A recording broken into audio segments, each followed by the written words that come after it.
Nós vamos conversar agora com a vereadora Fátima Carmino.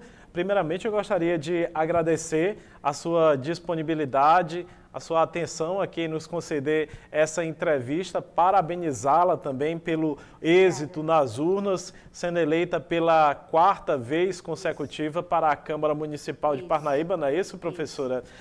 A sua expressiva votação, 1.765 votos, é um reflexo, sim, da confiança, né, que o eleitorado deposita no seu trabalho já ao longo desses 3 mandatos e também nas pautas que a senhora defende. Boa tarde, seja bem-vinda. Alex, boa tarde. Foi realmente a melhor votação que eu tive até agora, né? Foi algo que foi progredindo. O trabalho que eu realizo, eu vejo que é bastante comentado, como você falou, as pautas, né? Tive pauta com a população negra, pauta com a saúde mental, pauta com a sua mulher que sofre violência, a pauta da causa animal. Então, assim, e são pautas que eu quero continuar levando para frente, porque tem coisas ainda a conquistar, né?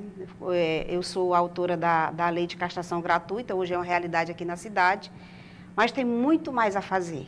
Isso não é suficiente para a gente ter a população de rua que tem e a gente não fazer nada. Então, a gente precisa fazer alguma coisa. E tenho a pretensão, como eu divulguei em campanha, de lutar para que tenhamos uma casa-abrigo, né, para os animais.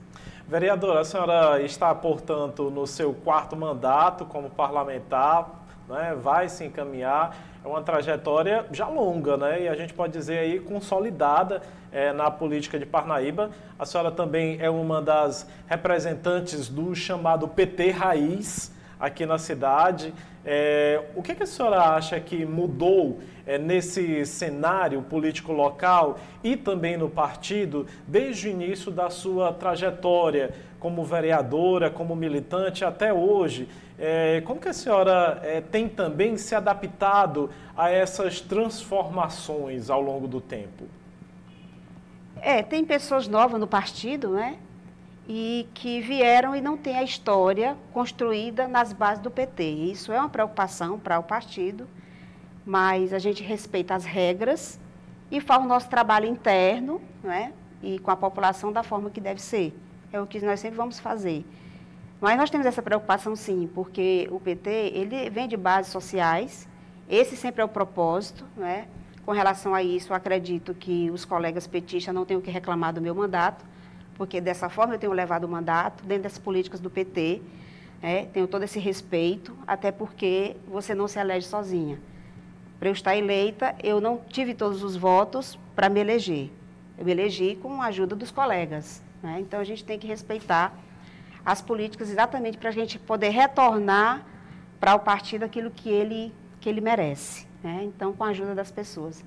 Mas eu penso que nós temos também uma vida bastante orgânica no partido, para que a gente tome providências caso alguém se afaste das bases daquilo que é o ideal de ser petista, não é? De ter um trabalho social, de ter um trabalho voltado para a população, com políticas que favorecem pessoas que estão em estado de vulnerabilidade, e também para a gente crescer. Eu acredito que quem luta deve continuar lutando, porque também um dia eu fui para uma campanha e não fui eleita. Então, é o incentivo que eu dou, que cada um sabe quais são os seus objetivos e que continue lutando para isso.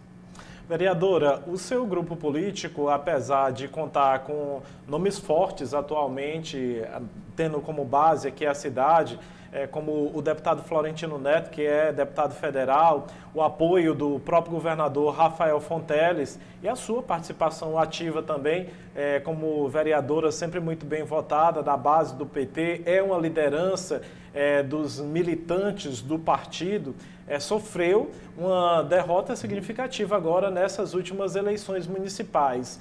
Na sua avaliação, quais foram os principais fatores que levaram a esse resultado? A senhora acha que faltou unidade do grupo ou as demandas do eleitorado parnaibano, elas mudaram? No início, teve uma insatisfação, inclusive por parte das personalidades políticas, porque uma das coisas que eu observei é que faltou uma conversa com essa base. Eu penso que se tivesse tido uma conversa, né, do governador, de uma forma próxima, teria sido melhor, uma aceitabilidade para o nosso candidato. Mas também vi na campanha, né, durante todo o percurso da campanha, pessoas também que tinham toda uma compreensão e uma vontade de mudança. Também percebi isso. Mas observando tudo o que aconteceu, eu penso que alguns candidatos da base, né, do doutor Hélio, não realmente pediram voto para ele. Eu penso que isso aí foi o motivo da votação diferenciada que tivemos, porque você fazer campanha, você também tem que fazer campanha para o seu majoritário. Eu mesmo esperancei muito isso, né? Eu vi mudanças, eu vi pessoas mudarem, eu vi pessoas compreenderem, porque você explicava a situação que nós temos hoje, de um contexto onde nós temos uma gestão que está com 8 anos, e a saúde ainda não é boa, a educação ainda não é boa, né? A saúde mental ainda não está boa. Então, assim, tem muitas coisas ainda a resolver. E, então, você quer mudança.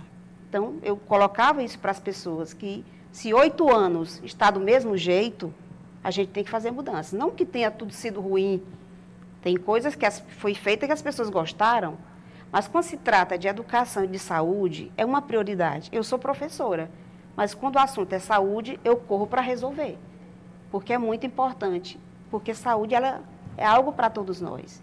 A gente não vive sem saúde, a gente não consegue trabalhar, se projetar ou até sonhar.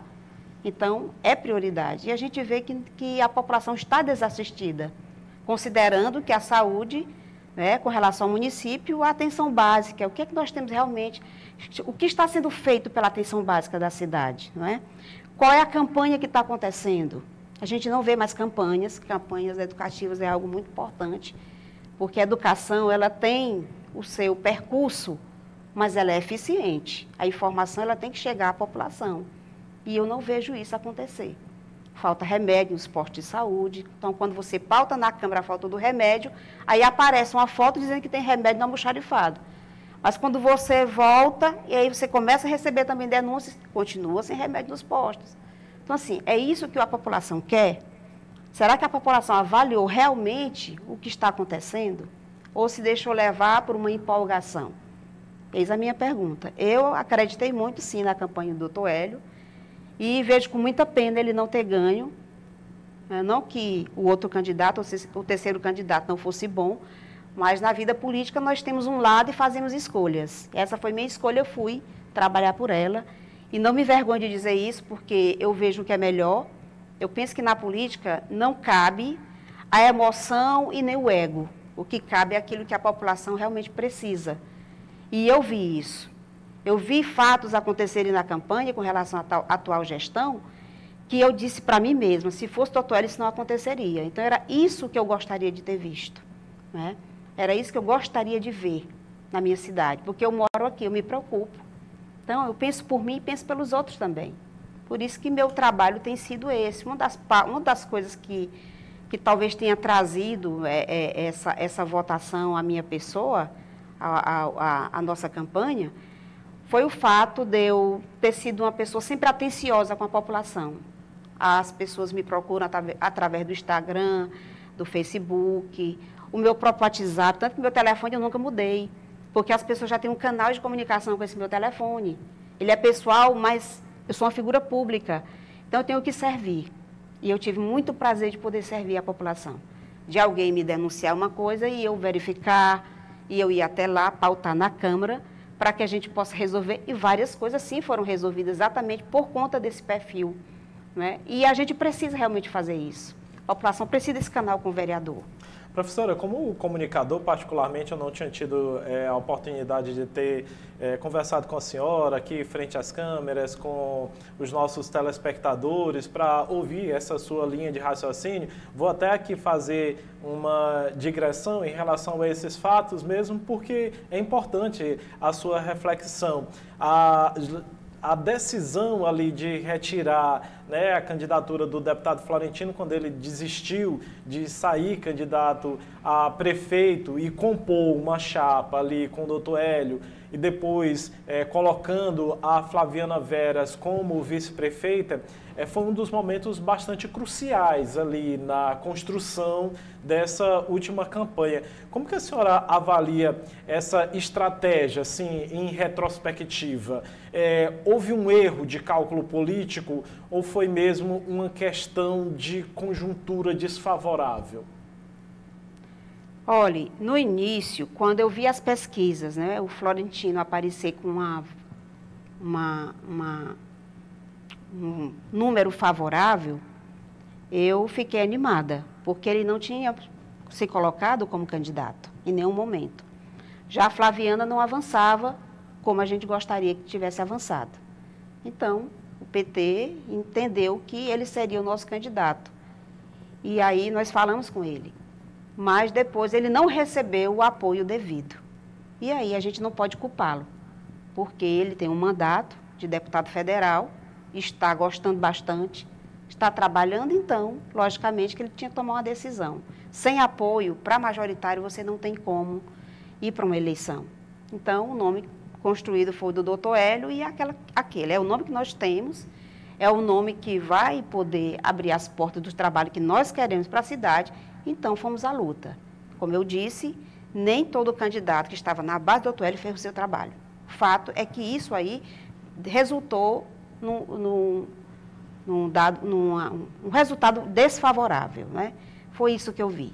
Até porque nós temos provas de situações em que candidatos realmente não casaram nem no material de campanha com o material do doutor Hélio. Então, assim, as pessoas estão fugindo a uma regra importante, porque você é eleito, mas é importante que o seu majoritário seja eleito. Eu mesma tive políticas implementadas no mandato, mas que a gestão, ela não conclui. Ela não conclui porque eu sou vereadora de oposição. Não estão preocupados com a população. Estão preocupados de favorecer ou não aquilo que eu quero, como se eu fosse dono da cidade. O meu entendimento político não é esse. O meu entendimento político é que não cabe o que fizeram a mim. O que cabe é aquele que eu posso fazer com o meu trabalho. É cumprir minha responsabilidade.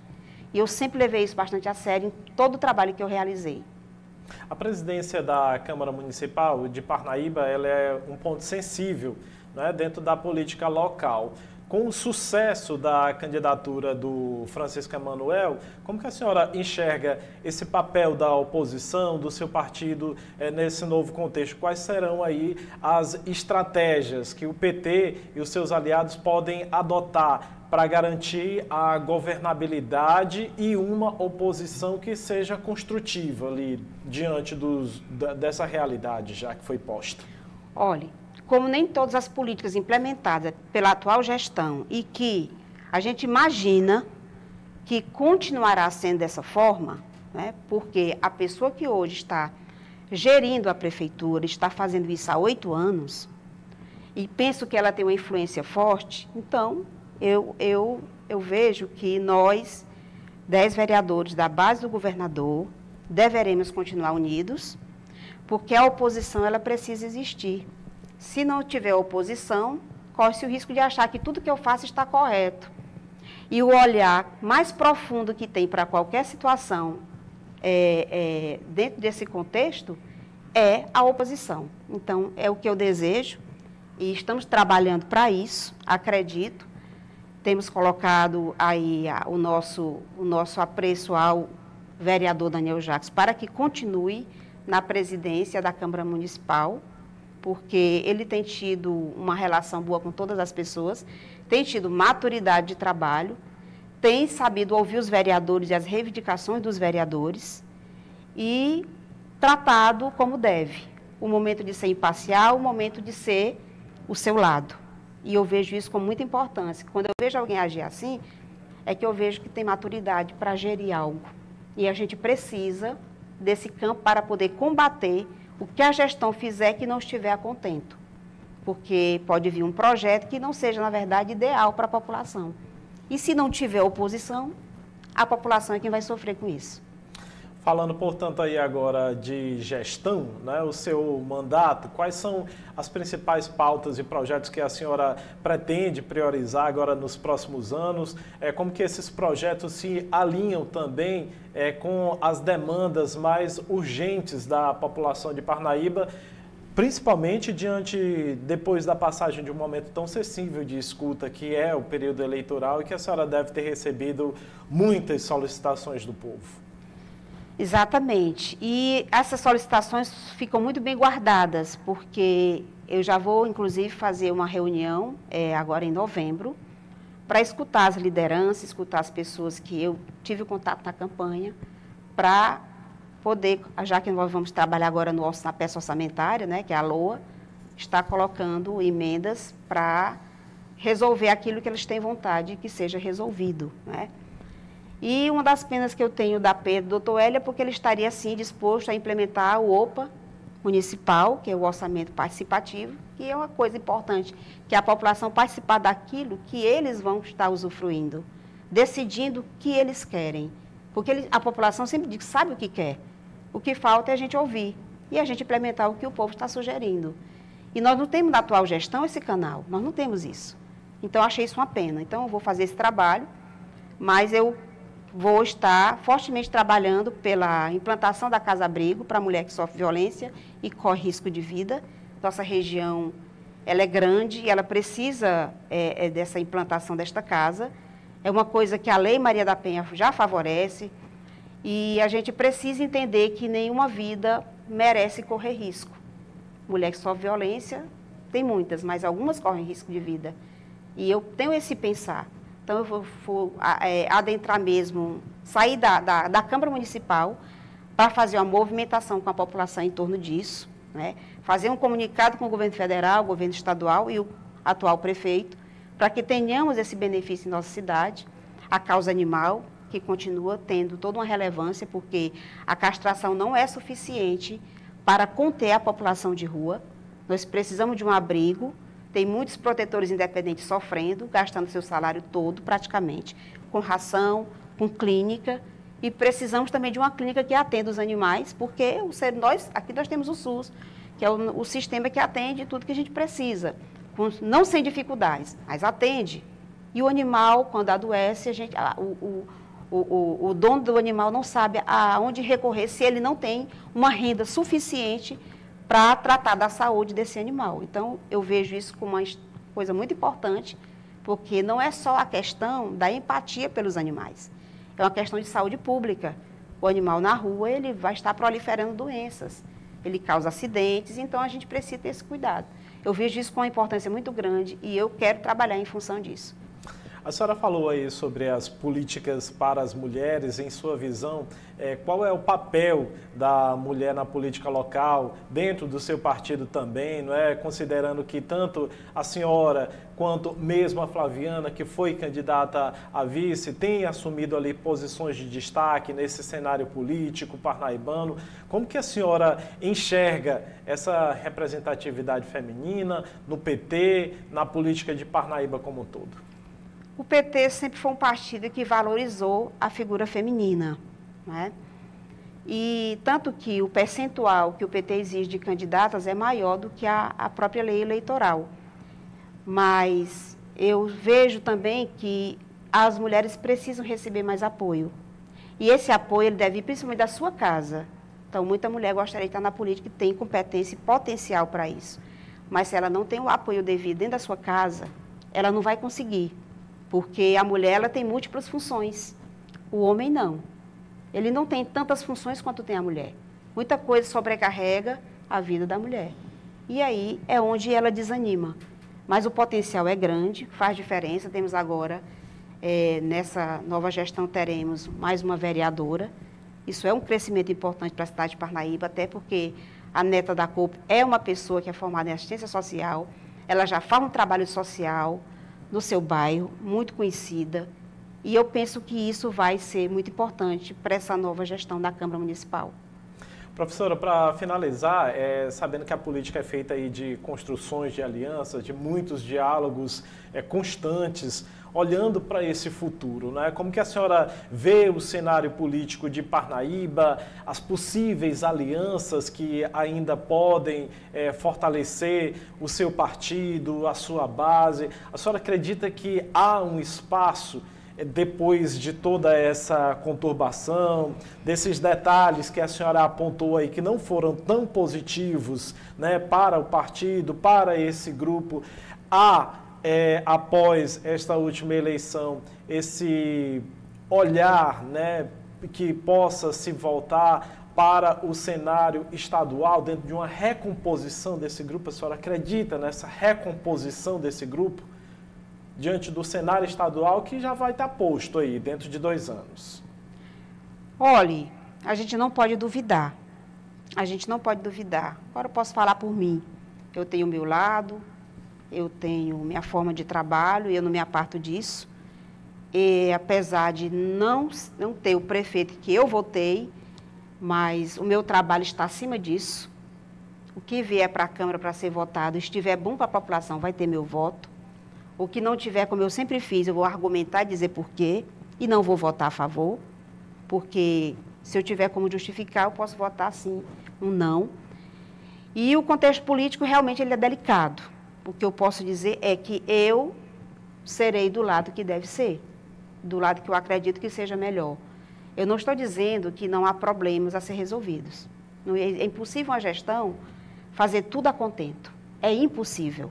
Porque as reivindicações são muitas, mas se a gente olhar o contexto, da forma como o governador tem tratado Parnaíba, tem vindo a Parnaíba, eu vou dar aqui um exemplo. O OPA foi implementado ao mesmo tempo que foi implementado em Teresina, foi implementado em Parnaíba. Então, isso é uma valorização para a nossa cidade. E a população hoje está vendo isso acontecer. E o que o governador tem prometido, ele está cumprindo. E uma coisa que as pessoas já perceberam, que quando o governador define e diz que vai fazer, a coisa está acontecendo. E eu acho isso positivo. É a palavra de alguém que está no espaço de poder e as pessoas vêm acontecer. E isso pode melhorar e pode crescer. Agora, não sei qual seria o entendimento dos outros, mas vamos trabalhar para que a gente continue unidos em torno desse espaço para combater aquilo que a atual gestão municipal não faz a contento. Eu vejo isso muito importante, porque não é importante, não é eu ter ganho, é o que eu vou fazer com o que eu ganhei. Como é que eu vou proceder, como é que eu vou ajudar a minha cidade, como é que eu vou ajudar a população. Eu não posso fazer isso sozinha, mas eu penso que sempre fazer a nossa parte, ela é importante, porque a responsabilidade está em cada um e precisa ser cumprida. Você é uma figura pública, você está trabalhando para todos, você não se elegeu para você, né? O Dourado, né, meu marido, que me ensinou uma vez, e eu aprendi isso para o resto da minha vida. Eu estava preocupada com o projeto e eu tinha um pensar pessoal sobre o projeto. E ele me disse uma coisa e me tirou do conflito. Ele disse, o mandato não é seu, o mandato é do povo. Você tem que votar como o povo quer. Então, isso para mim foi uma lição de vida. Isso foi bem no início do meu primeiro mandato. E, então, assim, ele, petista de muito tempo, com toda uma visão social, então, assim, é um grande conselheiro que eu tenho, e se soma a minha boa vontade, e tem sido realmente um mandato diferenciado, sim, porque a gente trabalha nesse perfil. E eu quero continuar trabalhando exatamente assim.